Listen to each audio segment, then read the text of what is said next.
কৃষ্ণ শংকৰ গুৰু হৰি ৰাম ৰাম হৰি ৰাম ৰাম হৰি শ্ৰীকৃষ্ণায় নমঃ। শ্লোক যে মুগ্ধ নিষ্পৃহাং প্ৰতিপদোপনীলদানন্দদাং যমাস্থায় সমস্ত মস্তক মণিং কুৰুবন্তি সেবসে তান ভক্তানপি তাংস ভক্তিমপি তং ভক্তং প্ৰিয়ং শ্ৰীহৰিং বন্দে সন্তমূৰ্তে হনু দিৱসং নিত্যং শৰণং ভজে হৰি ৰাম ৰাম হৰি নামঘোষাৰ আজি ব্যাখ্যা 15 নং আৰু 16 নং ঘোষা দুযোগা। প্ৰথম 15 নং ঘোষা যোগা হ'ল কৰ্ণপথে ভকতৰ হিয়াত প্ৰৱেশী হৰি দুৰ্বাসনা হৰে সমস্তয় জলৰজতে কমল যেহেন শৰৎ কালে স্বভাৱতে নিৰ্মল কৰয় স্বভাৱতে নিৰ্মল কৰয়। শৰৎকালত নদী পুখুৰী বিল আদি জল স্বাভাৱিকভাৱে পৰিষ্কাৰ হয়। সেইদৰে নাম শ্ৰৱণ কৰোঁতা ভক্তসকলৰ কৰ্ণৰ ছিদ্ৰে ভগৱন্তৰূপী নাম হৃদয়ত প্ৰৱেশ কৰি কুবাসনা দূৰ কৰি মন পবিত্ৰ কৰে। অৰ্থাৎ শৰৎকালত পানী নিৰ্মল হোৱাৰ দৰে ভক্তৰ অন্তৰ নামৰূপী ঈশ্বৰ প্ৰৱেশ হ'লে গোটেই মন পবিত্ৰ হয়। গুৰুমুখে ভাগৱত শুনি পৰীক্ষিতৰ চিত্ত নিৰ্মল হৈছে। প্ৰবিষ্টং কৰ্ণৰন্ধেনম স্বানম ভাৱ চাৰুৰুহম ধনু ইতি সমলম কৃষ্ণং সলিলস্য যথা শৰৎ। শুদ্ধিকৰণৰ কাৰণে বিশেষ প্ৰচেষ্টাৰ আৱশ্যক নকৰে। শৰৎকালে যেনেকৈ স্বভাৱতে জলৰ মল হৰণ কৰি জলক নিৰ্মল আৰু শীতল কৰি পেলায়, ঠিক তেনেকৈ কীৰ্তনৰূপী হৰিনামেও ভকতৰ হৃদয়ৰ দুৰ্বাসনাৰূপী মলক নষ্ট কৰি পেলায়। হয়, তুমি নিজেই কীৰ্তন কৰি নিজেই শ্ৰৱণ কৰা, নহয় নিজেই কীৰ্তন কৰি আনকো শুনোৱা। প্ৰথমবিধ কৰ্তব্যৰূপ, দ্বিতীয়বিধ সেৱাৰূপ। ঈশ্বৰ কৃপা হোৱাৰ কাৰণেই কৃপাৰূপী প্ৰসাদ দি জীৱক কৃতাৰ্থ কৰে। দ্বিতীয় 16 নম্বৰ ঘোষা যোগা হ'ল ভূয়াদেৱ দিগম্বৰ ভস্মে বিভূষিত অংগে শিৰত ধৰিছা জটা ভাৰ মহে সেৱন্তে জাক হেন হৰি বিনে আন কোন শ্ৰেষ্ঠ দেৱ আছে আৰু কোন শ্ৰেষ্ঠ দেৱ আছে আৰু।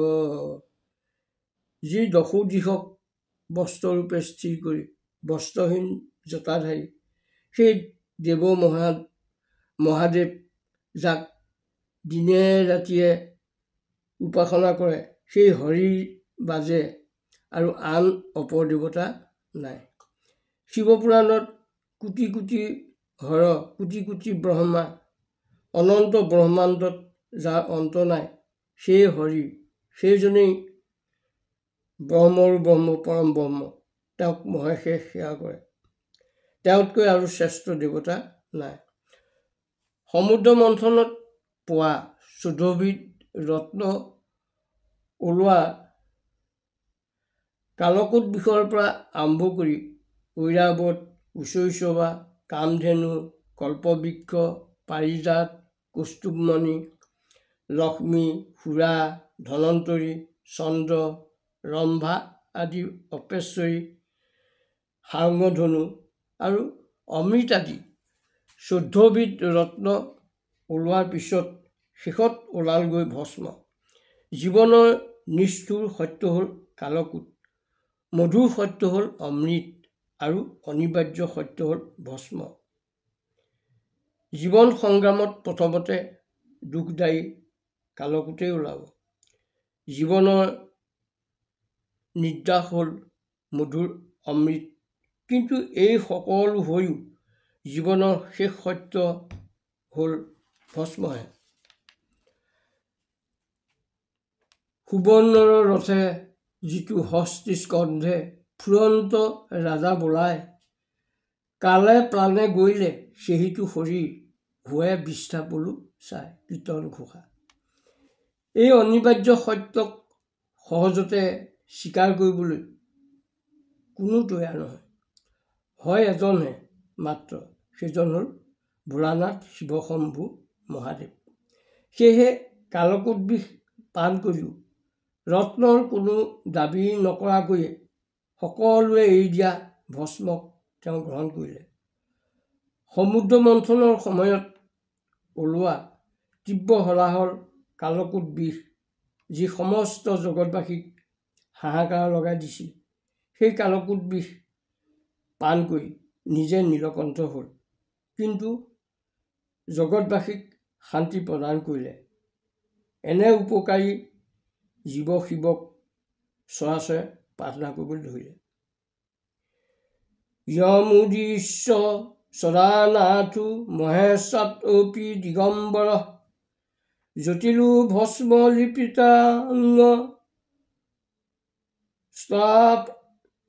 তপস্বী বিক্ষতে জনৈ, ততুধীকুত স্ত্ৰীকু দেৱু লক্ষ্মী কান্তং মধু দিৱস। পদ্মপুৰাণ উত্তৰখণ্ড। এই মহেশ্বৰ মহাদেৱৰো কৰ্তব্য আছে। কৃষ্ণক ভজাৰ, ৰাম নাম লোৱাৰ, হৰিক সেৱা কৰা। দক্ষৰ যজ্ঞত শিৱই শহুৰেক দক্ষক প্ৰণাম নকৰিলে, তাৰ কাৰণে ইমান ডাঙৰ ঘটনা ঘটি গ'ল। কিয়নো প্ৰণাম নকৰিলে? এই কথাটো সতীয়ে সোধোতে শিৱই উত্তৰ দিলে, সন্মুখলৈ যোৱা, নম্ৰতা দেখুওৱা, প্ৰণাম কৰা আদি কাৰ্য লোকবিবাহত পৰম্পৰাৰ ভিতৰতে কৰা যায়। তত্ত্বজ্ঞানীসকলৰ ভিতৰত বহুত ভালভাৱে কৰা হয়। তেওঁলোকে কিন্তু সকলোৰে অন্তৰত বিৰাজিত অন্তৰ্যামী পৰম পুৰুষ বাসুদেৱকহে প্ৰণাম কৰে, দেহ অভিমানী পুৰুষক নকৰে। বিশুদ্ধ অন্তঃকৰণৰ নামেই বাসুদেৱ, কাৰণ তাত অপৰোক্ষভাৱে বাসুদেৱ অনুভৱ হয়। সেই শুদ্ধ চিত্তত স্থিত ইন্দ্ৰিয়াতীত ভগৱান বাসুদেৱকহে মই নমস্কাৰ কৰোঁ। এনে এজন একশৰণীয়া মহাপুৰুষ হ'ল ভগৱান শিৱ মহেশ্বৰ। ৰাম আৰু কৃষ্ণৰ লগত এৰাব নোৱাৰা বৰ ডাঙৰ সম্বন্ধ, এৰাব নোৱাৰা বন্ধুত্ব। ৰাম আৰু কৃষ্ণ শিৱৰ আৰাধ্যদেৱ। ৰাম নাম জপ কৰে, কৃষ্ণলীলা স্মৰণ কৰে। এই সকলোবিলাক বৰ্ণনা কৰাৰ পিছত আমাৰ মহাপুৰুষ শ্ৰী শ্ৰী মাধৱদেৱে কৈছে যে এনে এজন সৰ্বগুণ সম্পন্ন মহাপুৰুষ ভগৱান শংকৰে যাক পূজা কৰে, তেনে ৰাম কৃষ্ণ হৰিৰ বাহিৰে আৰুনো কোন দেৱতা আছে? কৃষ্ণ গুণে আছে কোন ধ্যাতা ধেয় ধ্যান, কৃষ্ণ নাহি নুবোলা অজ্ঞান।